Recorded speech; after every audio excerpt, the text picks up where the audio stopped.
Good evening and welcome. I am John Sheff, a member of the Listening to Other Voices team. I want to welcome you this evening to the sixth and final presentation in the Listening to Other Voices series for 2020-21, entitled We All Live in the Same House, Faith Response to Climate Change. This evening, we will be hearing from Mary Evelyn Tucker and John Grimm. Their topic, Laudato Si, the cry of the earth, the cry of the poor. I should mention that you are an unusually diverse group of attendees this evening. We have international attendees from Canada, England, Ireland, Australia, Mauritius, and Spain. Amazing in the virtual world. And now for our presentation. Tonight's speakers are Mary Evelyn Tucker and John Grimm. Father Timothy Joyce, a monk here at Glastonbury Abbey, will be providing an introduction. So let me turn it over to Father Tim. Good evening, everybody, and welcome to our lecture series.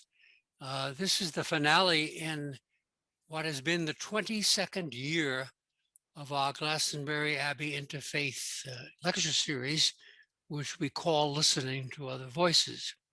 And as John said, the theme this year has been faith response to climate change. And our speakers tonight are very appropriate for this. They have been well ahead of its time, involved in the whole environmental scene. Mary Evelyn Tucker and John Grimm teach at Yale School of the Environment and Yale Divinity School. They direct the Yale Forum on Religion and Ecology, which arose from 10 conferences they organized at Harvard Center for the Study of World Religion. Mary Evelyn specializes in East Asian religions, especially Confucianism.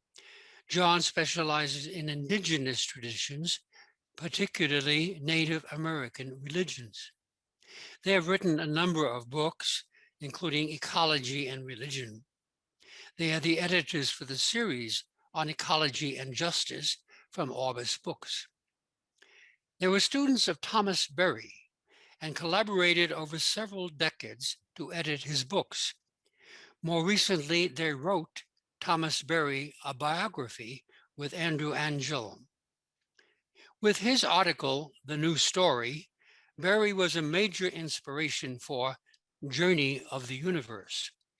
With Brian Swimme, Mary Evelyn and John created this multimedia project that includes a book, an Emmy Award winning film, a series of conversations, and online courses. So they are indeed very competent in this area and have achieved quite a bit. I would add a personal welcome to them because I regard them as friends. They have attended with the other monks here at our worship services on various occasions, mainly because Mary Evelyn's mother, Mary Elizabeth Tucker, lived close to us, and she came to Mass every day. She was an endeared woman that we loved, and she passed away in 2012, and we have missed her. So we welcome back Mary Evelyn Tucker and John Grimm, and are looking forward to your words with us. Thank you so much, Father Timothy. And thank you to all the monks at the Abbey and to friends who knew my mother. This was a very special place to her, and they were many, many happy years coming to Mass there. And I also want to say thank you to my sister, Ann Tucker Roberts, and her husband, John, who helped my mother and my father during those years. Such a wonderful, wonderful place and a wonderful occasion to be with you all again. John's going to also introduce himself briefly, and then we'll get started. Just a word of gratitude, joining with Mary Evelyn and giving thanks for the invitation to speak with you tonight, and also just to identify myself with the Benedictines at St. John's Abbey in Minnesota. I went to school at St. John's at Collegeville and have very fond memories of those Benedictine years. It's quite a university indeed. So tonight we're going to speak about Laudato Si, probably the most important encyclical in Catholic Church history. Cry of the Earth, Cry of the Poor is bringing together these two great impulses of environment and humans, people and planet. Now, this encyclical letter, issued a little more than 5 years ago in 2015 in June, was very special for many reasons. As you recall, that fall, the Pope came to the United Nations, spoke in Congress, and as well was aiming to effect the COP meetings, meaning the Conference of the Parties, which are UN meetings on climate change, that were to take place that fall, in December, in Paris. So he came in September, he spoke in Congress, he spoke at the United Nations, an incredible journey. And then he was offering all of this encyclical for the transformation of our planetary moment on environment and climate change.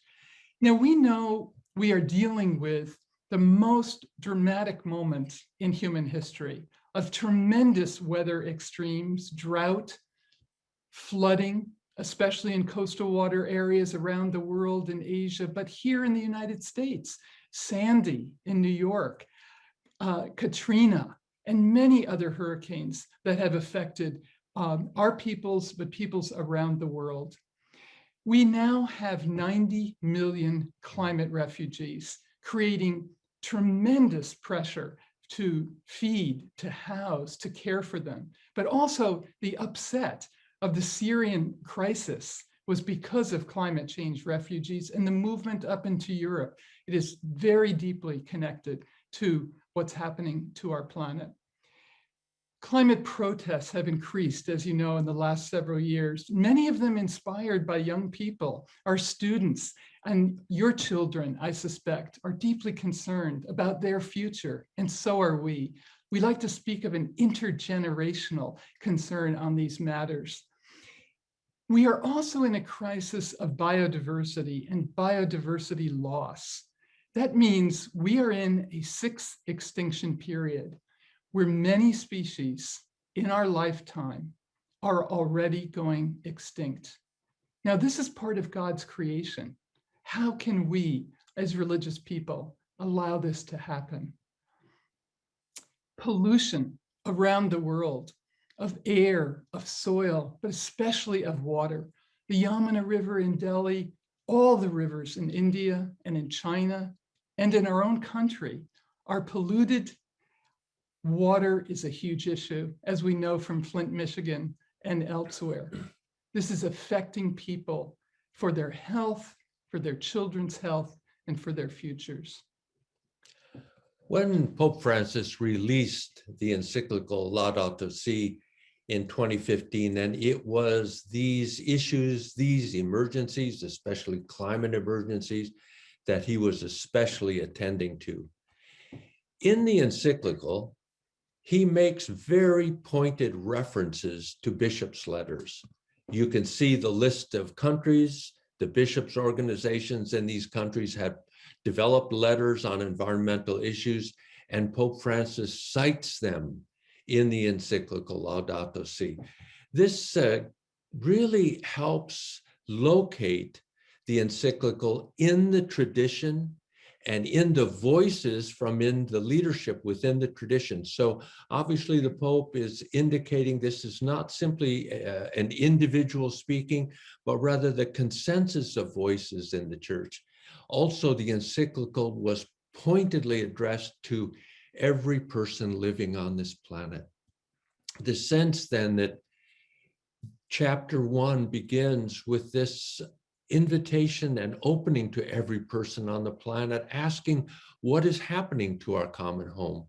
So the very beginning of the encyclical states the problems that Mary Evelyn was referring to earlier. And the encyclical also has this very unusual opening in that it lays out the scientific understanding of widespread environmental degradation and poverty. Typically, an encyclical begins with a pointed listing of the theological ideas, the devotional invocations, of course, but the theological ideas with regard to the teachings of the encyclical. Laudato Si is very interesting in that it has this scientific emphasis from the beginning.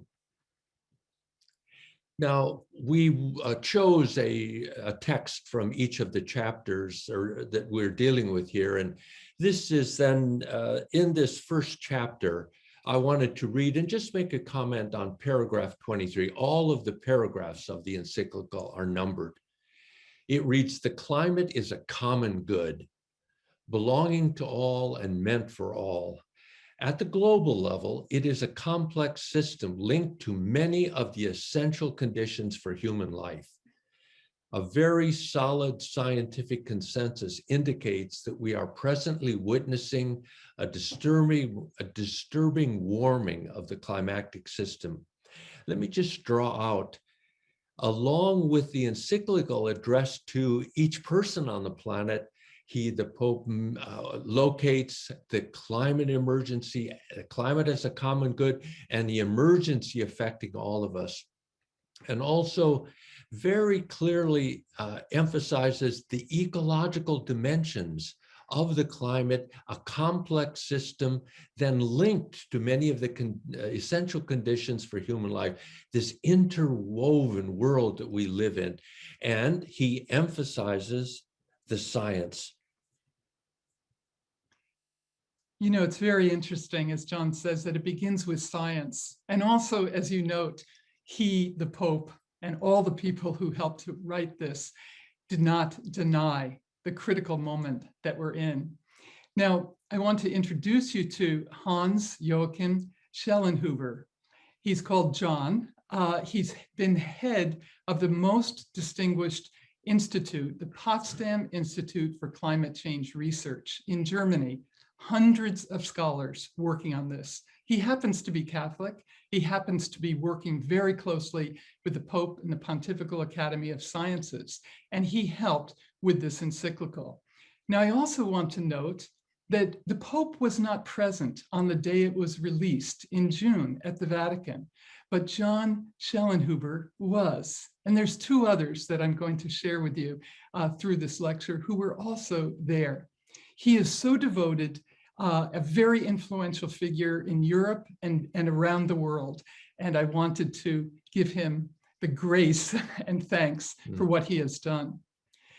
Now, we're going to move to the third chapter here. And by the way, all these slides will be available in a recording.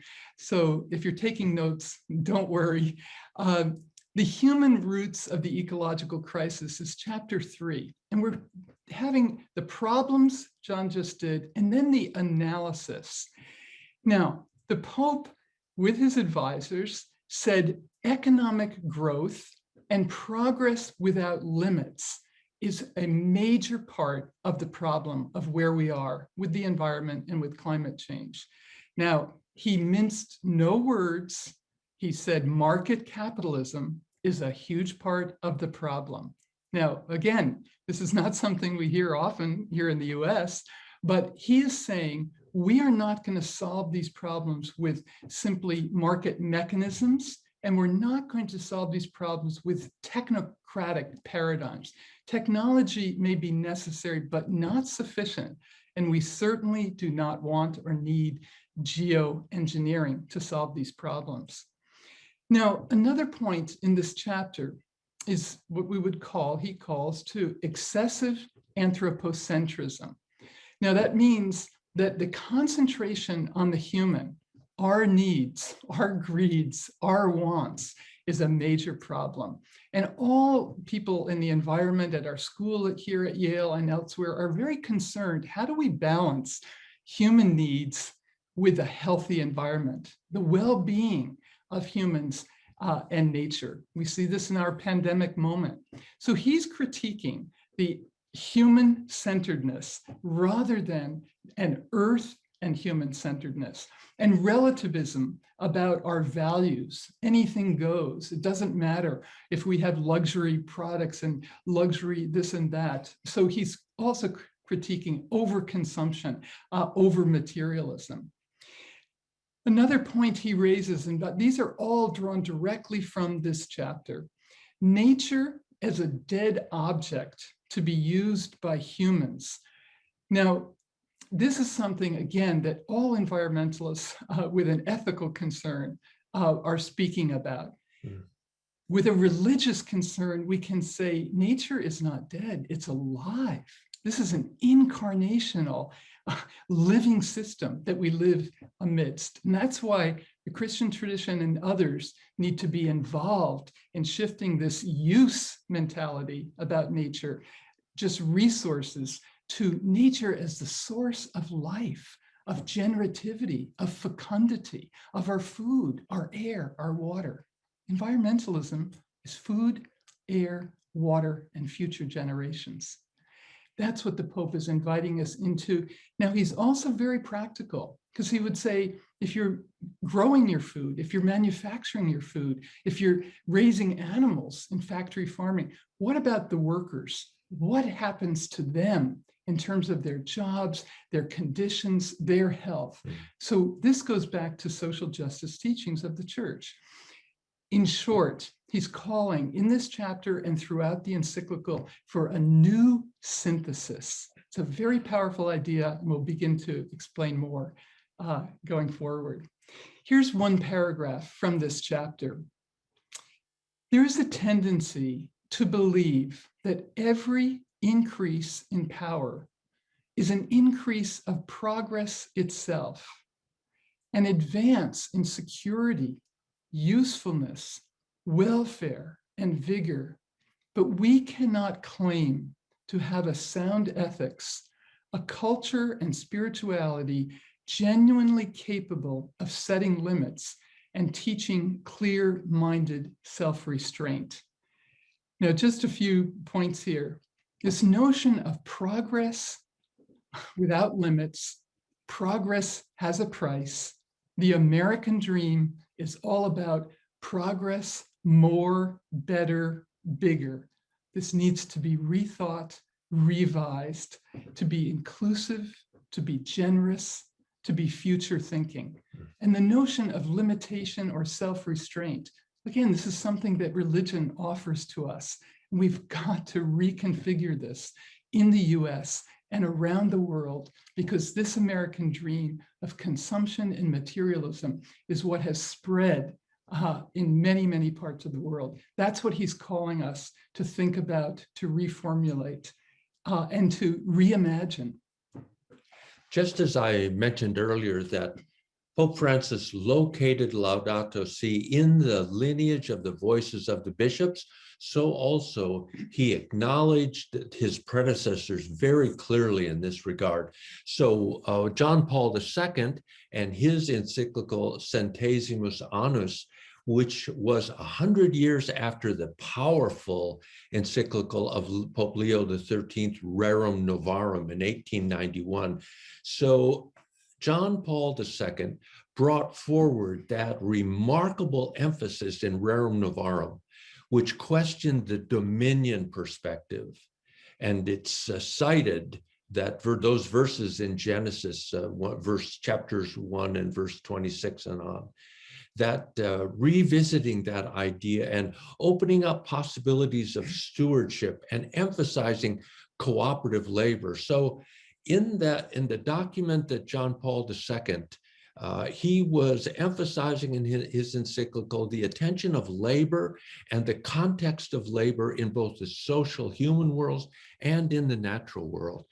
Now, his immediate predecessor, Benedict XVI, also wrote Caritas in Veritate, an encyclical which drew even farther, drew the ideas closer to the environmental concern and the social justice issues linked to the environment. So Benedict explored our duty to the poor and responsibility to future generations, especially regarding a wise use of nature, which has a particular history itself, that phrase in the environmental movement. Most interestingly, and especially I can remember being very excited when I came across this phrase in this encyclical, the grammar of nature. Benedict was exploring the possibility of that language that with which the natural world reveals itself to us. I, in my excitement in this phrase, went to the sense of interiority, that nature has that inner subjectivity. And of course, I was reminded of the phrase of our teacher, Thomas Berry, who said so often that Earth is not a collection of objects, but a communion of subjects. I think Benedict was in the same frame of mind, thinking about the communion of response and mutuality to one another from the human and the earth as an understanding of this grammar of nature. The next major influence, in addition to the scientists, was a very close friend, actually, of the Pope, and that is the ecumenical patriarch Bartholomew. He's not necessarily well known, but he deserves immense credit for being part of the leadership on the environment, on the earth as sacred, earth as icon, and even speaking early on.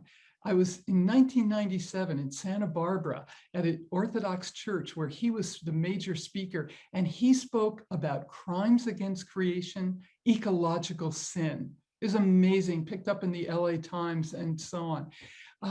He has done, since 1995, for more than 25 years, series of conferences on water, religion, science, and the environment. Now, these symposiums have involved scientists, EU, European Union figures, civil servants, UN figures, especially in the environment and development areas, journalists, people like ourselves involved in this religion and ecology dialogue. And we've been very blessed to be on many of these symposium, extraordinary moments, actually. One at St. Mark's Cathedral in Venice, where he issued with Pope John Paul a statement on the environment. Now, this one that you're seeing down to your right, our left, was on the Amazon. And this was an amazing moment where he's blessing the waters, but he also took the time in the middle of the Amazon River on boats. We're all watching this from boats where he is on the main boat, very small boats though. And he had invited indigenous peoples from the Amazon to come to this ceremony where he publicly apologized for for Christianity, not respecting the culture of indigenous peoples, the voices to protect nature that we now know are so crucial. All of this was very influential for our wonderful Pope Francis, who indeed did also public apologies to indigenous peoples in Colombia and Bolivia, following in this amazing tradition. He as well held an Amazon Synod that John will mention later to bring indigenous peoples to the Vatican. Now, because of this deep friendship, at the Vatican in June 2015, in addition to this amazing scientist that I've mentioned, was Metropolitan John Zizoulis, who's the key leading theologian from the Greek Orthodox Church. And he is the one who, from deep meditation, deep thought, years and years ago, started to write on the importance of nature from within this tradition. Again, the sacrality of nature, the incarnational principles, the sacramental dimension of nature that the Orthodox and the Catholic tradition share. So he was there at the Vatican at that moment to represent the patriarch.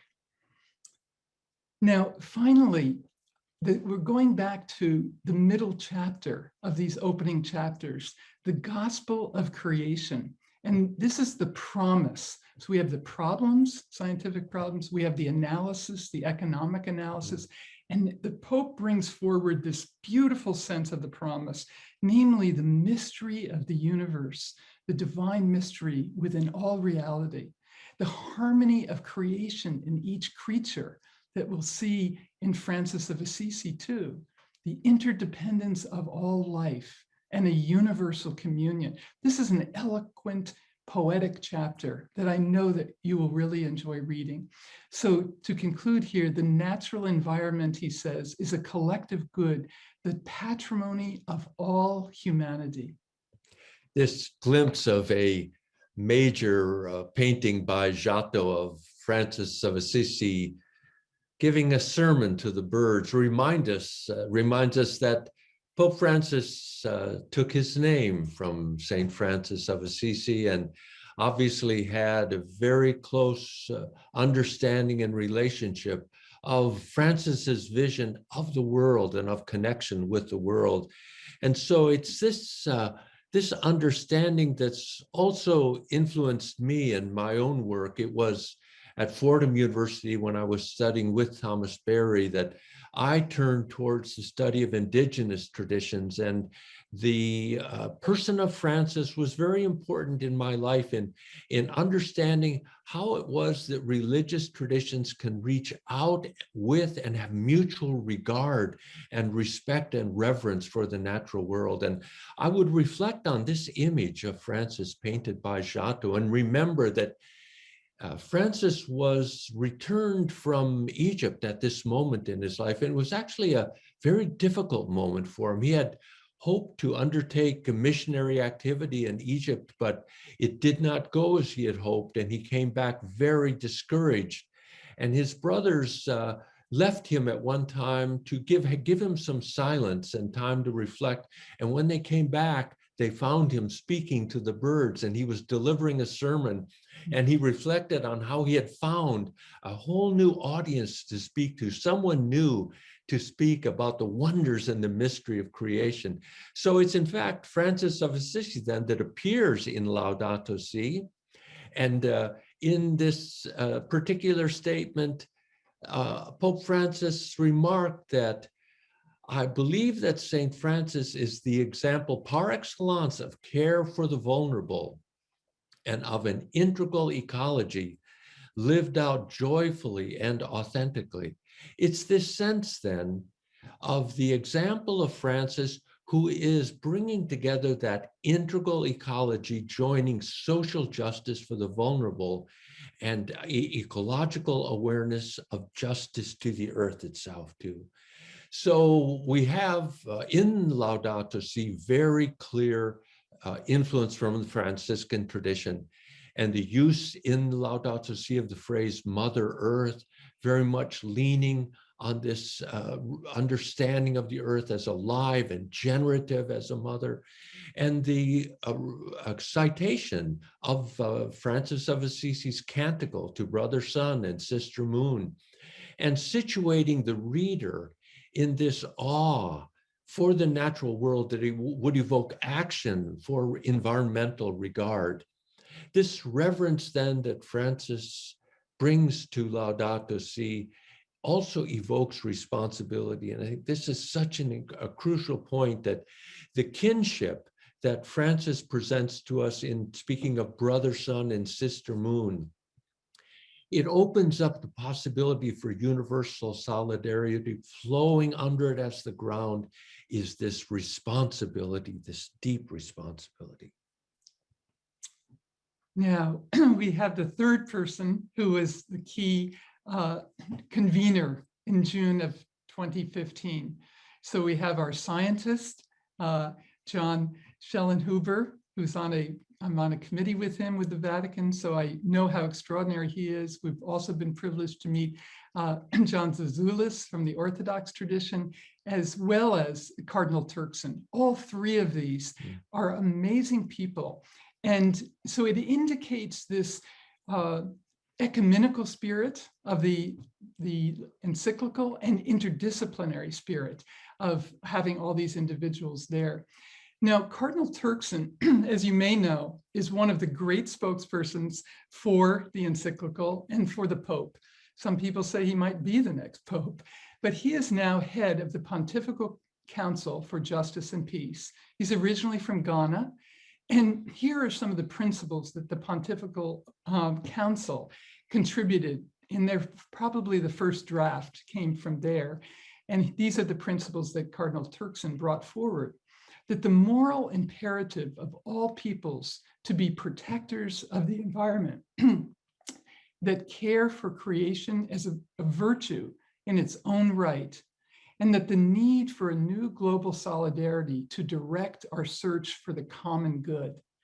Now, all of this is part of the deep structure of the encyclical, but what I want to also underscore is there's no question that the Pope had his own hand in this. And the poetry that sings, that we'll get to at the very end, has made this document considered to be quite extraordinary by writers, including one of the great writers from India, Amitav Ghosh, who speaks of this as the most important literary document of our time. Now, a major theologian who is also influential, although not necessarily present in June, but he's from Brazil, Leonardo Boff. I hope many of you know him. He is considered beloved across South America. And why? Because he brought together care for the earth and care for the poor. But let me first explain.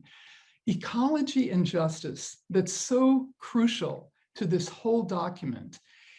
You know, we're at a science school 120 years old, studying the environment and creating some of the major leaders for the environment for our country, for North America, and around the world. And we're so privileged, especially to be working now with these students. But our School of the Environment has focused on science and on policy. Our Divinity School, we love these students too, has focused on humans and social justice. And it's been a very long path to bring these together. And it's only very recently that they have come together. But eco-justice in this encyclical is crucial. Our former dean recognized this, and we had, even before the encyclical came out, a major public program at Yale. Now, Cry of the Earth, Cry of the Poor is one of the base notes of this whole encyclical. And this is the book that Leonardo Boff published in 1997, Cry of the Earth, Cry of the Poor. In this series, we've got Brian Swimme, Thomas Berry, we've got many other important issues, water, Native Americans. But Thomas Berry said in the early 90s to Leonardo Boff, liberation for humans is fine, but there's no liberation without the earth. Leonardo got this. He wrote this book, and he has a tremendous respect for Thomas Berry and Teilhard de Chardin. With chapter 4 on integral ecology, we arrive at the heart of the encyclical Laudato Si. There, the focus on ecology, economics, and equity are all integrated. And understanding that it's not possible to move in one field without moving in the others. That underlying this integration is a principle of the common good, and it depends with a deep solidarity with the poor and a sense that we feel very keenly in our classes of an intergenerational handshake, if you will, or intergenerational justice, that these are social teachings which are very well known in the Catholic Church. But now they are being expanded and extended into the earth. And that's a remarkable change. In chapter 4, then we have this text at paragraph 139. When we speak of the environment, what we really mean is a relationship existing between nature and the society which lives in it. Nature cannot be regarded as something separate from ourselves or as a mere setting in which we live. Can you feel the emphasis here on environment, but with a radical new understanding, this base grounding in relationship, is it really, it's a turn towards what indigenous people have known for millennia. This sense of the world as speaking, and that we receive and we give back to the earth. So no separation then between the societies which live in it. And by society, it's very interesting to realize now that we speak of human cultures as societies, but many animal behaviors now begin to speak about the world, the animal world, as also having cultures, and that these cultures are learning settings in which they teach their young and transmit their knowledge, their ways, their migration knowledge. So nature in the encyclical is presented not as something separate from ourselves, and not simply a mere setting, but a woven interrelationship. So this is a remarkable insight. Now we're going to shift to some of the most significant things that the Pope is going to be saying in these later chapters. And I want to just say, the year before the encyclical came out, this People's Climate March in the fall in New York City, we went with our students, our former dean, Gus Beth, was there as well. 400,000 people. It was the largest such march ever on the planet. But I want to underscore 2 points. One is, it was also evident in that march, for the first time, the number of religious leaders and laity who were there demonstrating for the future of the planet. The whole march was led by indigenous people in the very front, but coming in from the sides, those of you who know and love New York, in the 50s, all the religious leaders had gathered there and joined the march, and we had to wait until they joined the march because we were with our students and so on. But that's how significant the moment for religious leaders was. It was a terrific moment. And as you may know, Bill McKibben, I hope you know him. He's 350.org founder. He writes all the time on the environment, but especially on climate change. And he was one of the key leaders of this whole march. He's a very, very dear person, special friend. And I want to share with you, when he came to speak at Yale, he said, Mary Evelyn, there's no doubt that Laudato Si is the most important document of the 21st century. That's what a leader of this climate movement is saying. Our students were thrilled and very much moved. Now, in chapter 5, we have lines of approach and action, namely dialogue. So the Pope is saying, okay, we've got science, we've got economics, we've got the theology of creation, we have integral ecology. How are we going to have this emerge? And that's why I showed the climate march first. And many young people are keen, of course, on this issue, as you know. But the Pope is saying we need all levels of dialogue, international. Our friends at the UN that day said so many people were watching this march as the General Assembly was opening. The national levels. We know we are now rejoining the Paris Accord, which is a tremendously important thing. We know on the local level that a lot is happening. Mayors across the country have kept up their concerns for climate change and climate action. We could elaborate this for a long, long time, but I think there's a lot of hope on all these levels, and hopefully we can talk about that in the discussion. The Pope says, too, that we need politics and economy for human fulfillment, not just for human pleasure and consumption, but human fulfillment on the deepest levels. That's what our students are looking for: meaning, purpose, engagement, and action. Redefining progress, as we said earlier, he comes back to this. And development. What does development mean around the world? He's begging us for new, exciting, engaging, and equitable ideas on this. And he's also saying religion and science must come together for our common home. They can't be separate. And this is one of the most important things, I think, ahead of us. A big, big challenge. It's not easy. But again, I think we can do this. So the interreligious appeal By the way, all the world's religions have had responses to Laudato Si. On our website and the Yale Forum, you can see these responses from Muslims, from Hindus, from Buddhists, and so on. The interdisciplinary conversations and cooperation are ongoing, and the scientists are very, very eager to work with this document, I can assure you, and to work with religious people, ethicists, and so on. Here's the paragraph from this chapter to share. For new models of progress to arise, there is a need to change models of global development. This will entail a responsible reflection on the meaning of the economy and its goals, with an eye to correcting it, its malfunctions and misapplications. Once again, I can assure you, at our School of the Environment and many other areas, a new ecological economics is emerging, even regenerative capitalism, all kinds of very exciting ideas. Donut economics that says this is a circular economy. We can't have waste. We can't have externalities of not factoring in the cost of ruining the environment and ecosystems. Very exciting things are emerging.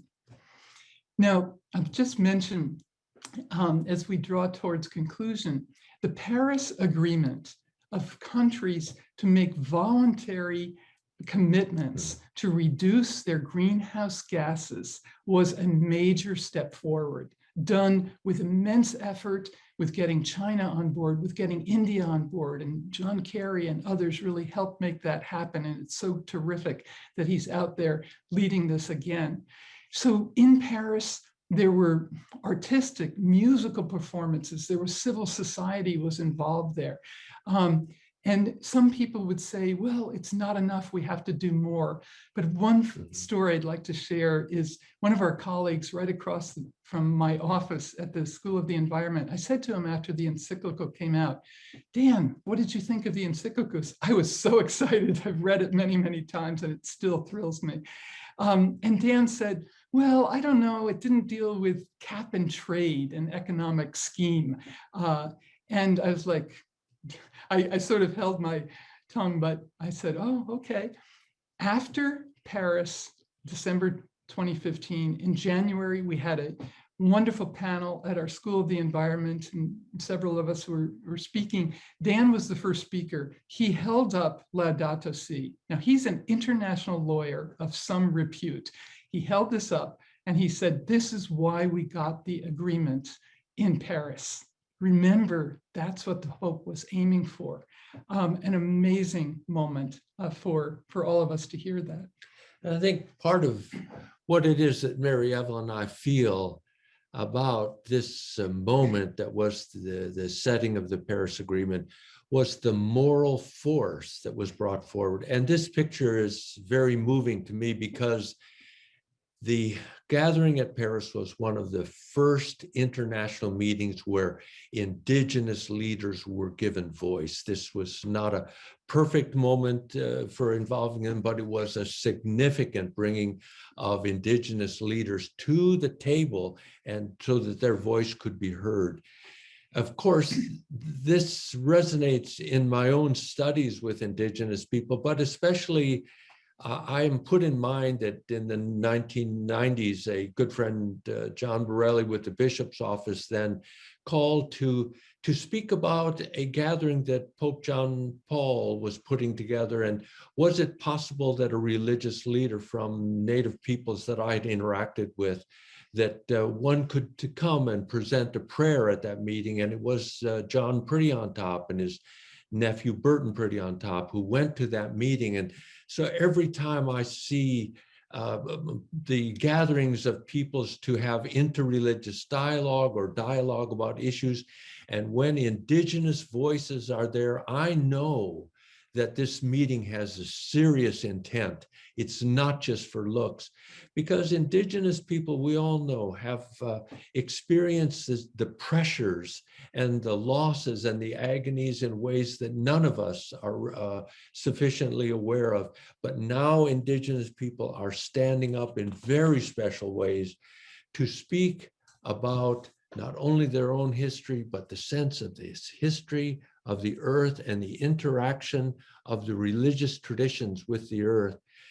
And so it's in this sense that we come to the final chapter about ecological education and spirituality. And this is a deep question that Pope Francis would find a phrase to summarize, namely ecological conversion.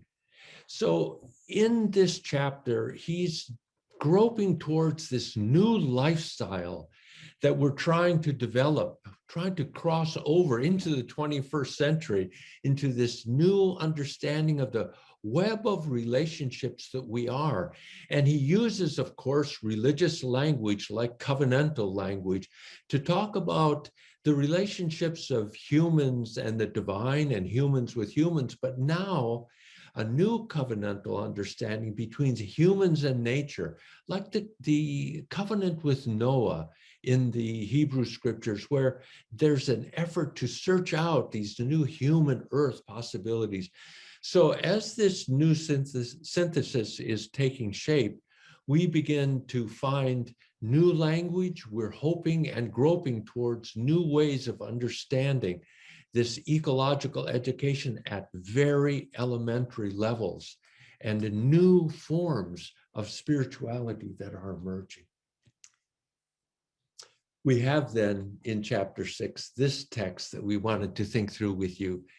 Christians have not always appropriated and developed the spiritual treasures bestowed by God upon the church, where the life of the Spirit is not dissociated from the body or from nature or from worldly realities, but lived in and with them in communion with all that surrounds us. It's a powerful moment in the encyclical where Pope Francis is drawing on deep theological treasures within the theological reflection of the church, but he wants us to move especially into incarnational and sacramental thinking, where the life of the Spirit is not dissociated from the body. When we think of incarnational theology and the logos concept brought to bear upon the person of Jesus, incarnational theology comes alive. It's vibrant with this inspirited presence. So also we begin to think now of the Spirit in the natural world and worldly realities. How is it that we begin to explore new forms of sacramental theology by reaching out and reaching into ourselves and into the natural world? So these are rather significant moments in the encyclical. We're going to take just a few lines from the conclusion of the encyclical. You can see how enthusiastic we are about it. Again, so poetically written, and these lines reflect that. At the end, we will find ourselves face to face with the infinite beauty of God and be able to read with admiration and happiness the mystery of the universe, which with us will share in unending plenitude. The mystery of the universe was so important to Teilhard, who's mentioned in the encyclical, and certainly to Thomas Berry, and I think to all of us now, thanks to both of them. And here's the concluding line. Let us sing as we go. May our struggles and our concern for this planet never take away the joy of our hope.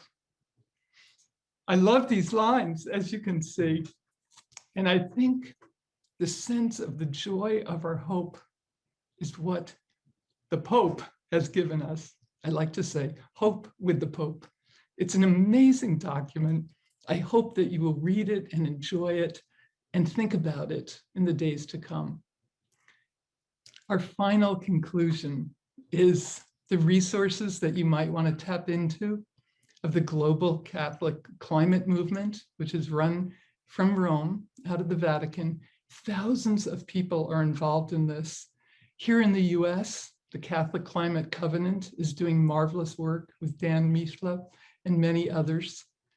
And I want to say that even though you might not have seen Laudato Si in your parish and so on, this particular small committee that I'm on with monthly meetings with the Vatican, what is happening with Laudato Si around the world is a great inspiration to me. And we can talk about it in the Q&A. And finally, there are resources on our Yale site for Laudato Si, and also a section on the climate emergency. And a newsletter. And there is a newsletter. We'd be happy to have you sign up for that as well, a monthly letter. So it's a great joy to be with you. Hope will burn forward in all of our hearts. And thank you for being here tonight. Thank you for your time together. Well, my goodness. You have brought a song to our souls tonight. That was absolutely remarkable. And we have a lot of questions, so I'm going to go right to them and get started. First one, let me see. What are the main difficulties in connecting science and religion on the environment? Perhaps ways of knowing might be one way to come at a response to this question, that science as a way of knowing based heavily on empirical methods and a reductive analytical approach, breaking things into their parts and trying to reduce them to its constituent understanding, whereas religion is oriented towards the whole. It's trying to speak of something that the science of ecology also began with. And we know in the history of the science of ecology was very much challenged by its colleagues to find a reductive metric also. And so ecology in strange ways has over its history moved towards a reductive side and away from the whole. So I think part of what we're seeing is that so we're now encountering scientists who have a sense of the whole, that they're able to talk about planetary dynamics, of system sciences, and this is very consonant with the religious world. I think this may be one of the most important questions, and I wish we had a lot of time to think about it with you together, because we know this split is very strong, especially in our own country. I would say around the world, the climate denial is not there. There's not the same problem with evolution and so on. So we have a lot of work to do. But I think the scientists are especially climate scientists, are at the end of their ropes about how to communicate this. The leading journal in science, called Science, just 2 days ago said we must call this a climate emergency. It's not just climate change. The UK Parliament has voted for that. So has the Irish Parliament. This new language, this new sense of urgency. And that's where they keep saying to us, please bring the religious people on board for this, because an encyclical like this, over 1 billion Catholics, but altogether over 2 billion Christians, people responding around the world, there's so much potential. I'd love to say more, but let's go to the next question, shall we? All right, we can come back to that. Good. This is kind of a very open and general question, and I think many people might be feeling or wondering about this, about the feeling of hopelessness around this subject. Could you speak to that? Yes, recently we heard a major biologist, Carl, our friend on the island. Carl Safina. Carl Safina, thank you. Carl spoke from his book, Becoming Wild, about the nature of birds singing. And he raises the question about why do they sing? And of course, he goes through a number of biological conjectures, the kind of reductive answer, but where he comes to finally is they enjoy it. It's something beautiful. They experience beauty themselves, he thinks, and he knows he's conjecturing. I sense then that this challenge that we face in our own times, we meet it with the song of our lives.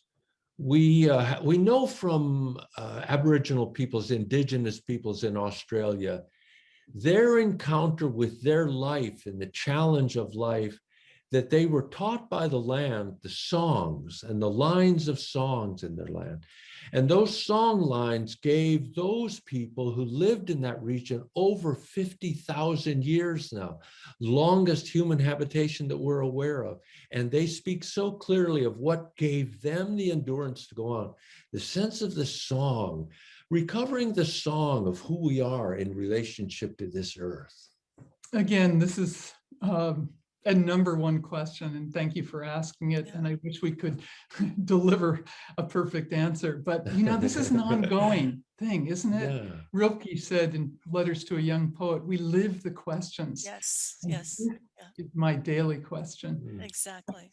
Mm. I can say, if I can, Ellie, just, Please. yeah, that, you know, in the 60s, when I also felt tremendous sense of upheaval with civil rights and the anti-Vietnam War, and was in college at Trinity in Washington, DC, where Nancy Pelosi was, we were demonstrating, I was deeply disillusioned. When I went to Japan to teach, I began to read Teilhard, who I had read in high school but didn't understand.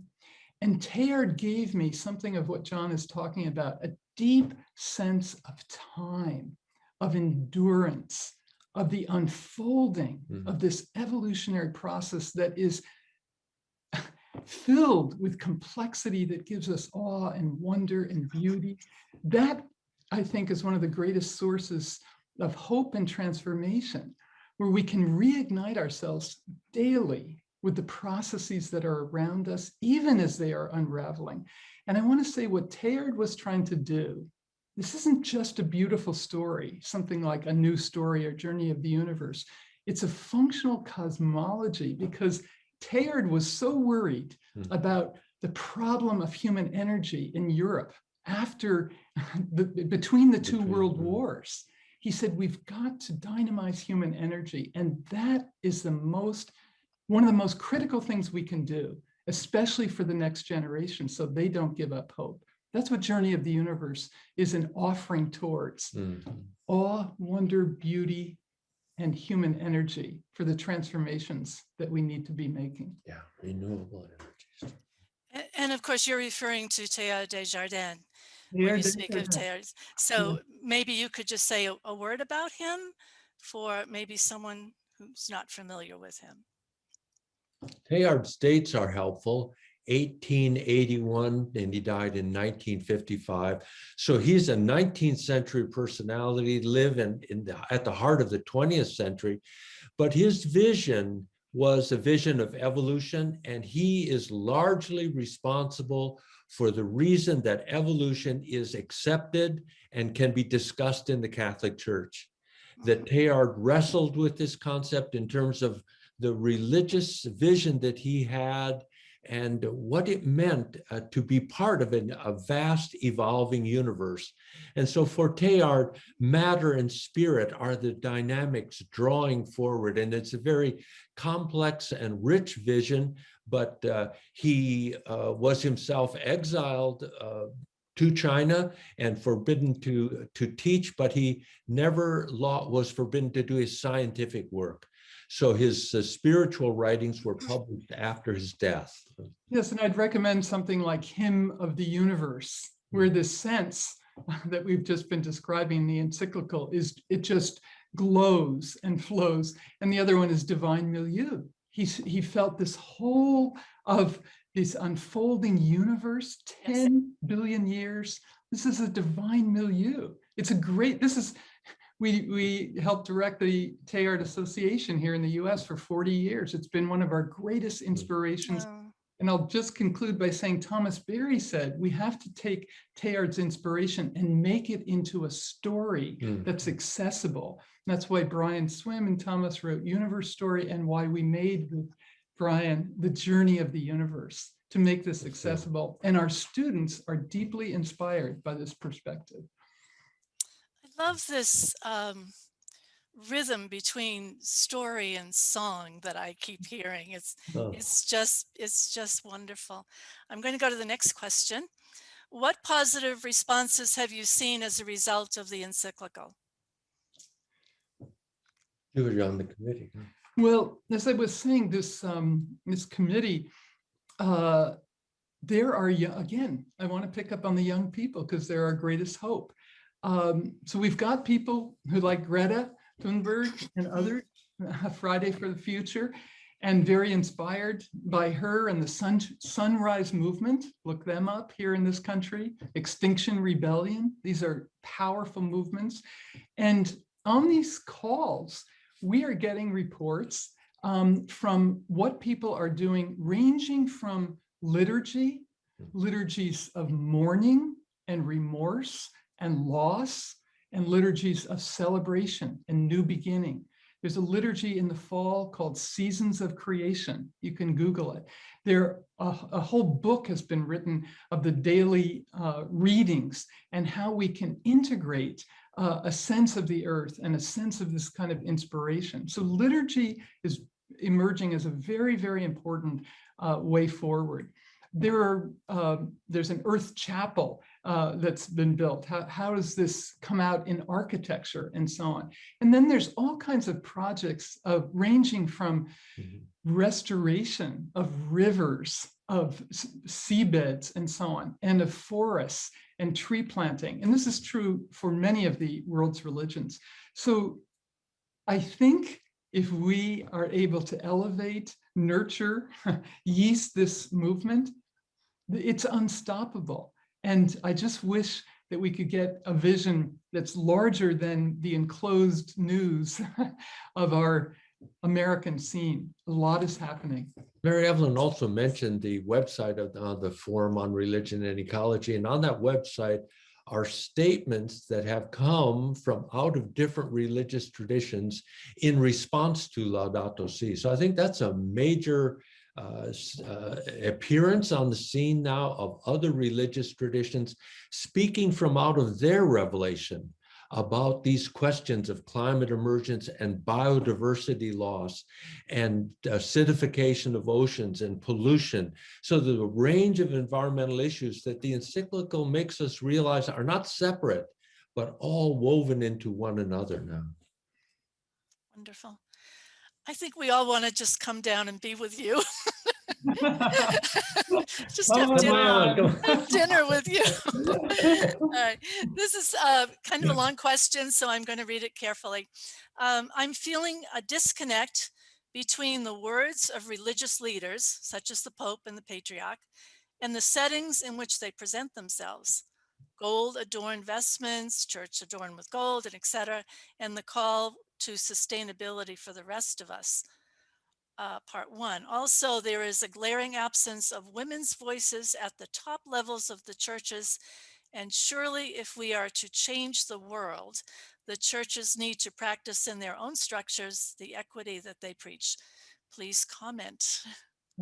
Well, we're never have an end of critical comment and good critical comment, and then appreciative critical comment. And so I welcome this question. It's really very important to have a sense of the shortcomings or the shortfall.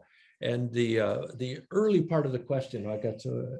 So you've got to tell the story of the Cape about living in I think what first came to me when I heard it, and it chased everything else out of my mind, was which of us is not caught in the luxury and privilege of our times. I think the Black Lives Matter movement and distribution equity make us all aware of the privilege that many of us have and what it has given us in our life. And so to bring that critical eye through the document of Laudato Si to the Pope, I think it raises some very good and very appropriate questions. But this Pope, we know, is surrounded by a whole mythos of stories that even when he was voted into office by the cardinals, and when he was prepared for that first appearance on the balcony,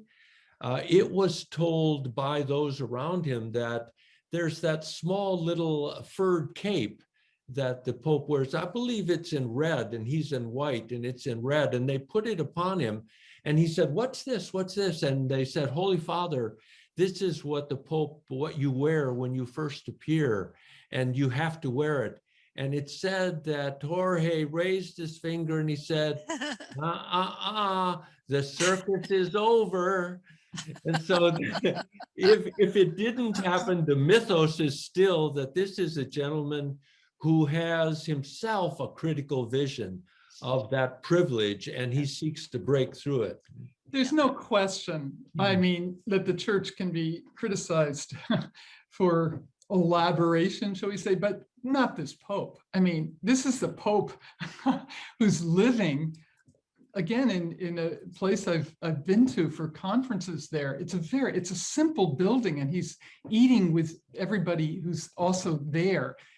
He's washing the feet of people on Holy Thursday night. This is a person of immense simplicity and tremendous empathy for the poor. You look at his pictures, it's extraordinary, of hugging young children and children with disabilities and so on.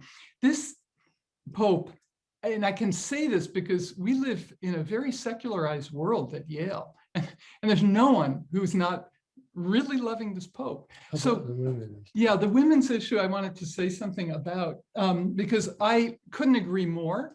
And again, on this small committee, there's many, many women there who are probably for the first time, this Pope is inviting a series of groups who are meeting on health issues, on climate issues, on ecology issues. And some of the women are saying outright, this is the first time women have been listened to. So that in itself is I think, significant. Now, as you probably know, too, back in February on the 21st, a French nun was appointed to a voting position at the Vatican. And this has made history. And she says this is evidence that the patriarchal mindset is changing as more and more women assume high-level decision-making responsibilities in the Catholic hierarchy. This is going to take a long time, but that was a major news point. She's French, Sister Natalie Becart, and I think it's quite exciting. But I'm deeply sympathetic to the problem with where are the women. It's something that we all need to work on. It's the same at Yale. There was no tenured woman at the School of the Environment when we came 16 years ago. Think about it. So we have a lot of work to do in many, many places. But I appreciate your information, because it's important to hear the gains that are being made. For so long, we get stuck on the gains that have not been forwarded, and it's good to hear that things are happening slowly but surely. Yes. Yes. Okay. Can you comment on think globally, act locally? I feel more heard on the local level and wonder about the value of national petitions. Good question. Just an initial comment from myself. I find myself cringing somewhat when I use the word global nowadays, because global has become wrapped in an economic container, and I find myself wanting to move towards the planetary. For some reason, planetary evokes in me a sense of the livingness of the earth. And so that planetary dimension in Western thought, I think we have been given to the universal as the truth that we aspire to. But it's the particular and the local that calls us back down, grounds us in the reality that we face.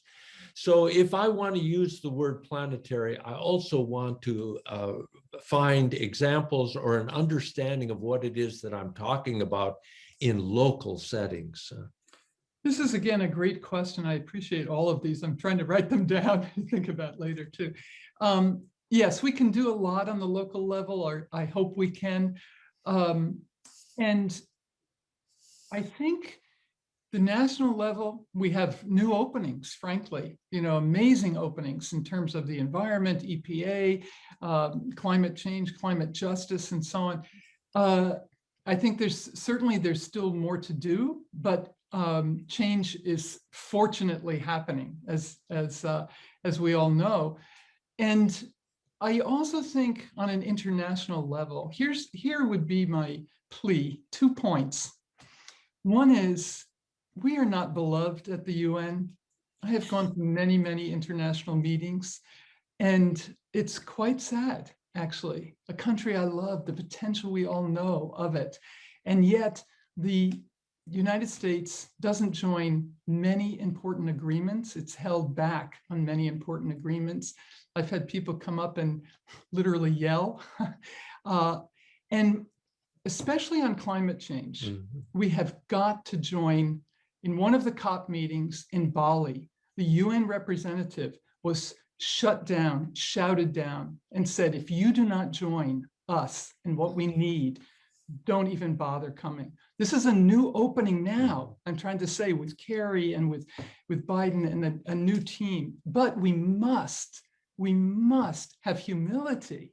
We have not always done what we need to do, and we've not lived up to even some of our most promised commitments. So we've got to support the UN on these issues. We've got to pay our dues. And a final thing is, I just did a seminar last week on nuclear weapons and climate change. And in preparing for that, we have $740 billion of a military budget in this country. And we have on the horizon trillions of dollars of refurbishing nuclear weapons.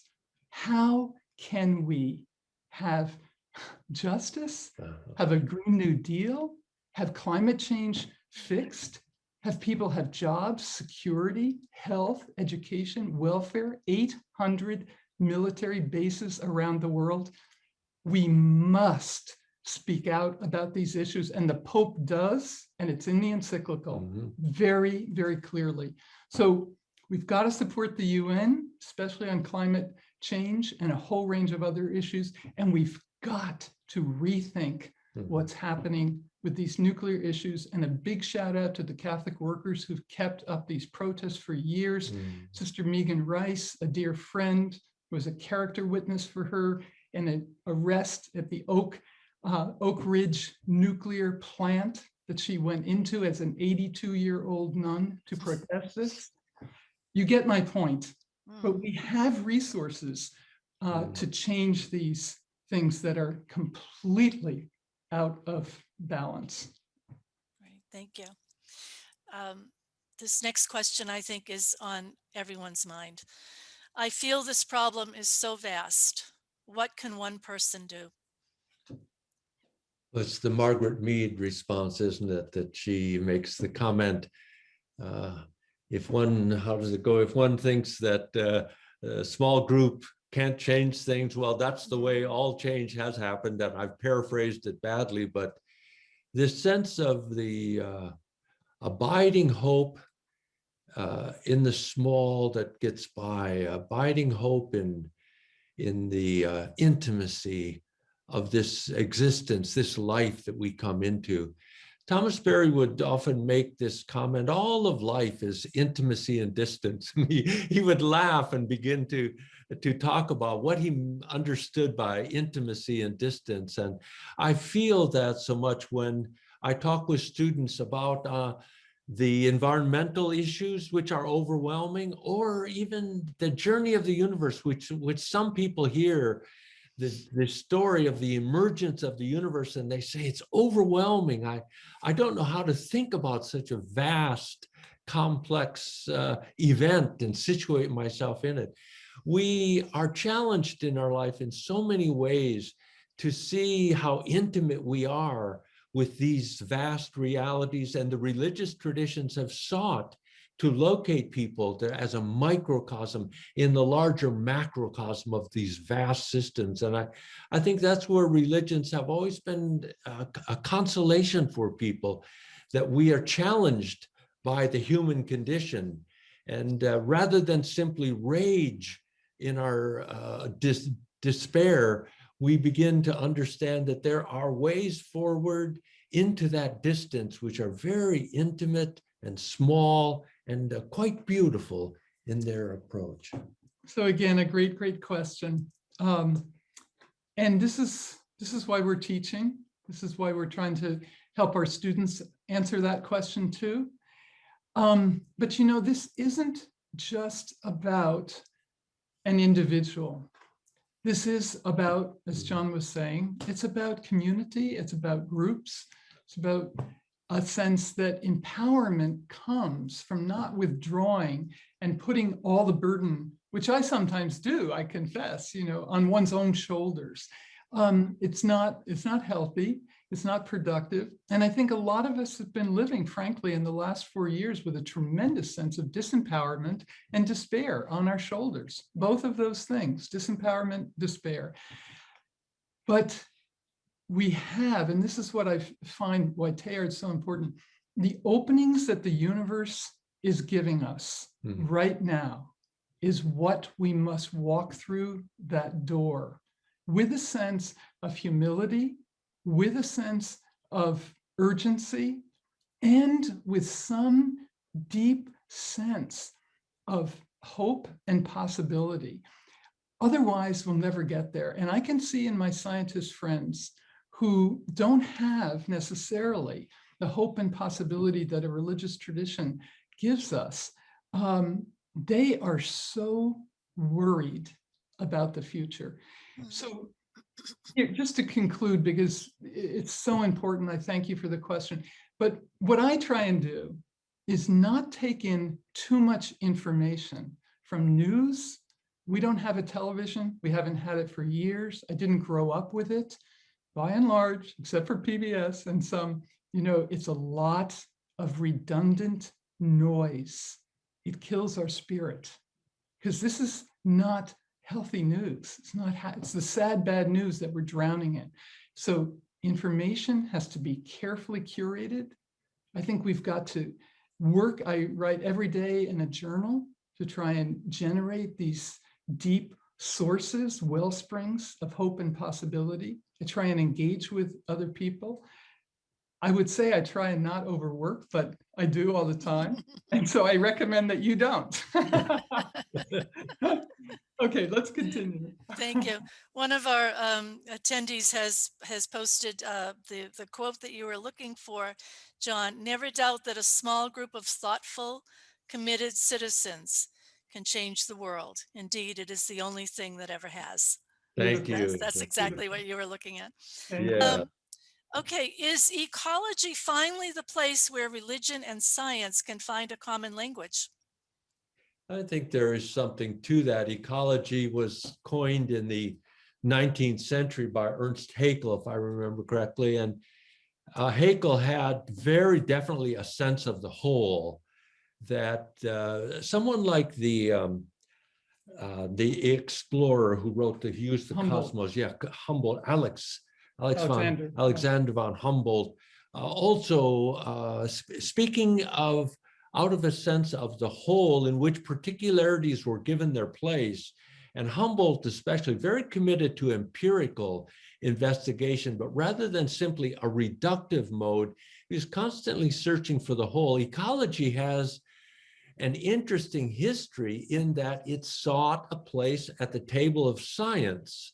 And the scientists, of course, came back to the ecologists saying, well, the interactive whole that you keep speaking of, where is it? How can we find it? And how do you measure it? And that became the challenge to the ecologists. And there was the constant search into the 20th century for a metric.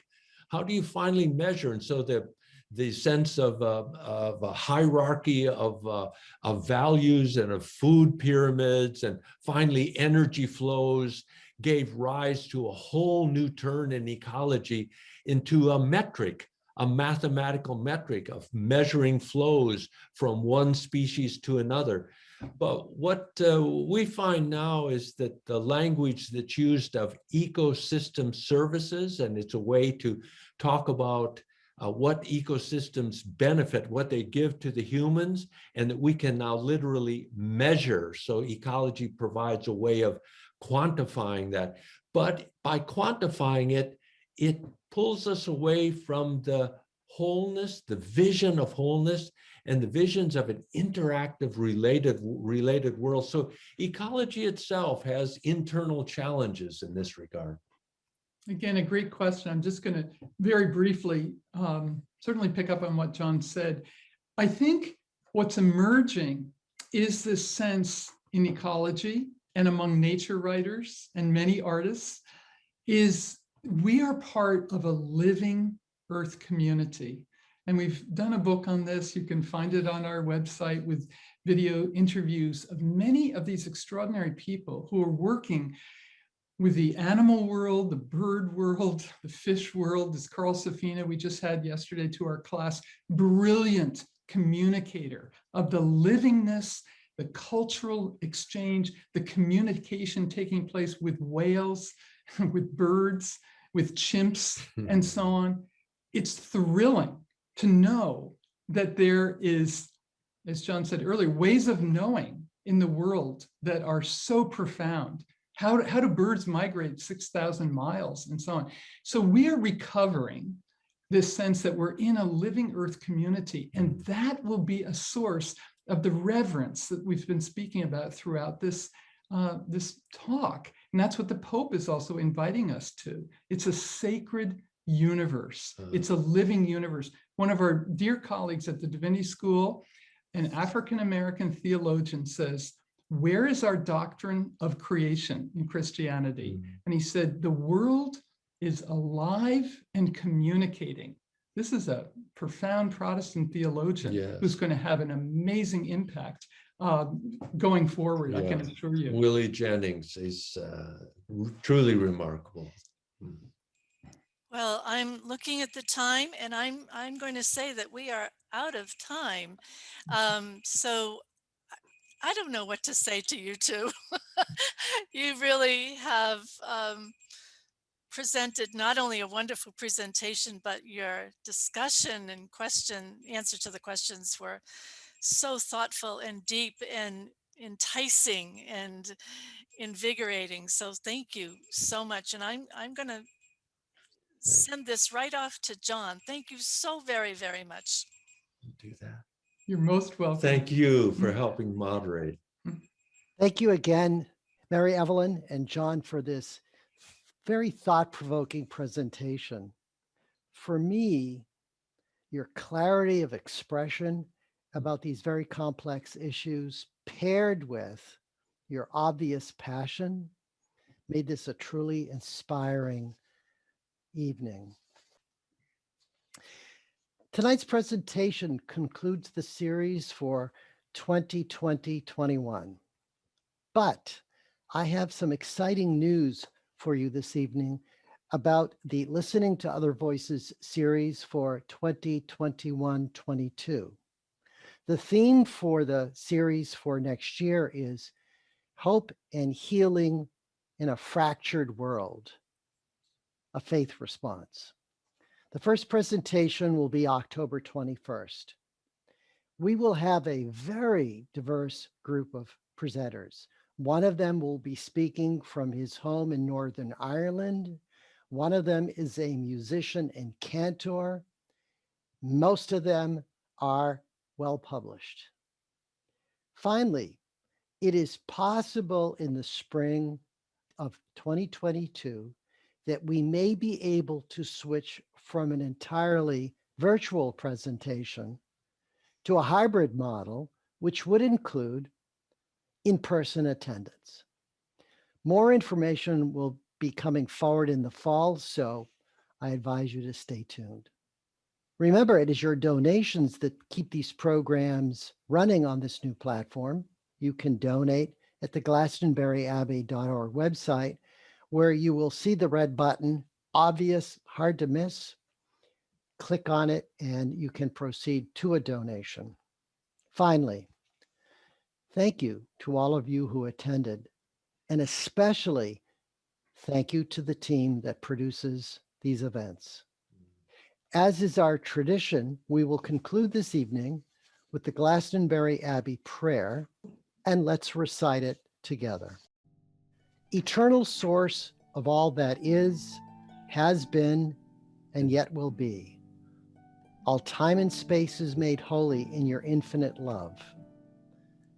Amid the ebb and flow of the ages, only you abide unchanged. May we find the courage to embrace our common call to be your compassion and light for those afflicted by chronic intolerance and inhumanity. May our speech and actions reveal your saving presence beyond the boundaries of race, religious diversity, or the realm of politics. Strengthen us to be your listening heart and your prophetic voice for the healing of our common humanity. Good evening and stay safe. Good night. Thank you.